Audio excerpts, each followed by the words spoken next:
අද ඔයාලට කියලා දෙන්නේ ගෙදර පොල් මිරිකල අපතේ යන පොල් කුඩු වේලලා අරගෙන මේ වගේ මැෂින් එකක් ගෙදරට ගත්තට පස්සේ ඒ පොල් කුඩු වලින් අපිට ගෙදර අවශ්‍යතාවය සඳහා අවශ්‍ය පොල් තෙල් ගෙදරම හිඳ ගන්න පුළුවන්. මේගොල්ලන්ට පේන්නේ බ්ලෙන්ඩර් කරලා පොල් මිරිකල ගත්ත පොල් කුඩු දවස් 3ක් විතර තදවු වේලලා මේ මැෂින් එකට දාලා ගෙදරින්ම පොල් තෙල් ගන්න විදිය. ඒගොල්ලන්ට පේනවා මේ පොල් තෙල් හිඳලා මේ කප් එකට වැටෙනවා.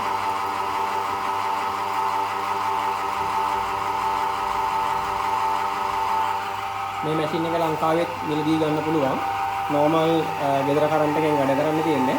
ඒකට මේකේ තියෙනවා මෝටර එක ඔන් කරන්නේ මේ පැත්තෙන්. හදිසියෙ හරි හිර වුණොත් මේ ස්විච් එක පිටිපස්සට දැම්මම පස්සේ මෝටරේ රිවර්ස් කරකැවෙනවා. එතන තියෙන හීටර් එක. එතන මේක පාවිච්චි කරන්න තියෙන්නේ මේක ඔන් කරලා විනාඩි 20ක් විතර හීට් වෙන්න තියන්න ඕනේ. ඊට පස්සේ තමයි මේ විදිහට පොල් කුඩු දාලා මේ මැෂින් එක ඔන් කරන්න තියෙන්නේ. තෙල් හිදිච්ච ඉතුරු වෙන කුඩ ඉස්සරහෙන් එනවා. මෙතනින් තමයි පොල් තෙල් එළියට වැටෙන්නේ. ඒක වෙන කෙනා පොල් තෙල් කුඩිලා එළියට වැටෙනවා විදිහ. එතකොට අපි මේක දාලා මේකට පොල් කෑලි දාලා කොටන්නත් පුළුවන්. එතකොට පොල් තෙල් වල ප්‍රමාණය වැඩි. මේ පරණ කුඩු වලින් හින්දා එන ප්‍රමාණය අඩුයි. මේකේ රටකජු වගේ වෙන තෙල් වලට හිඳ ගන්න පුළුවන්. ඒගොල්ලෝ වෙන පොල් තෙල් වල ස්පීඩ් එක. මේ වගේ මැෂින් එකක් ගෙදර තියෙනවා කියන්නේ අපතේ යන පොල් කුඩු වලින් අපිට පුළුවන් ගෙදරින්ම පොල් තෙල් හිඳ ගන්න. මේ මැෂින් එක තියෙනවා ඉන්ටර්නෙට් එකේ සර්ච් කරලා බලන්න. මේ මැෂින් එක ලංකාවේ ගන්න තියෙනවා. ලංකාවේ මුදලින් රුපියල් 10000ක් වගේ මුදලක් තමයි වෙන්නේ.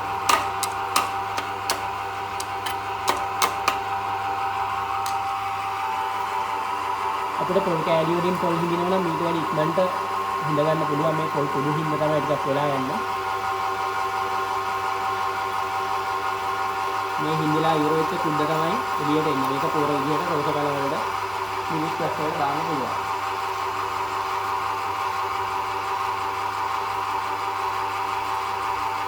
කොකනට් සීඩර් කියලා මැෂින් එක ගහලා බලන්න ඉන්ටර්නෙට් එකේ තියෙනවා. මෙතන එතකොට මේගොල්ලෝ පේන තියෙන හීටර් එක අපිට ක්ලීන් කරගන්න මෙතනින් මේක ගලවලා අපිට තියෙන ස්ක්‍රූ හැඩ තියෙන නොසල් එක ගලවලා ක්ලීන් කරගන්න පුළුවන්.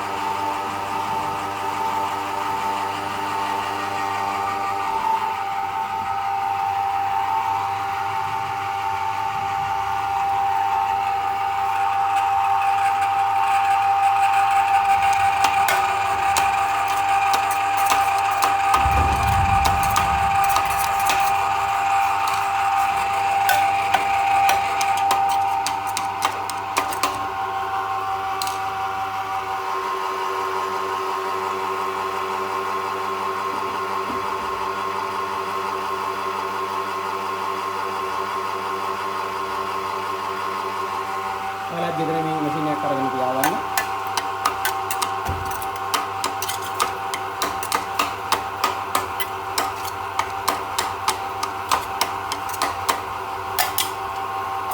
මේක රටකජු වගේම තෙල් හිඳින පොල් තෙල් හිඳින කමේට හිඳින ගොඩක් මේ જાති මේ මැෂින් එකෙන් ඉදිරියෙන් හිඳ ගන්න පුළුවන්. විශේෂයෙන් තමයි මේක ඔන් කරලා විනාඩි 20ක් විතර හීටරේ ඔන් වෙන්න ඕන. නැත්නම් අපේ මැෂින් එක හිර වෙනවා.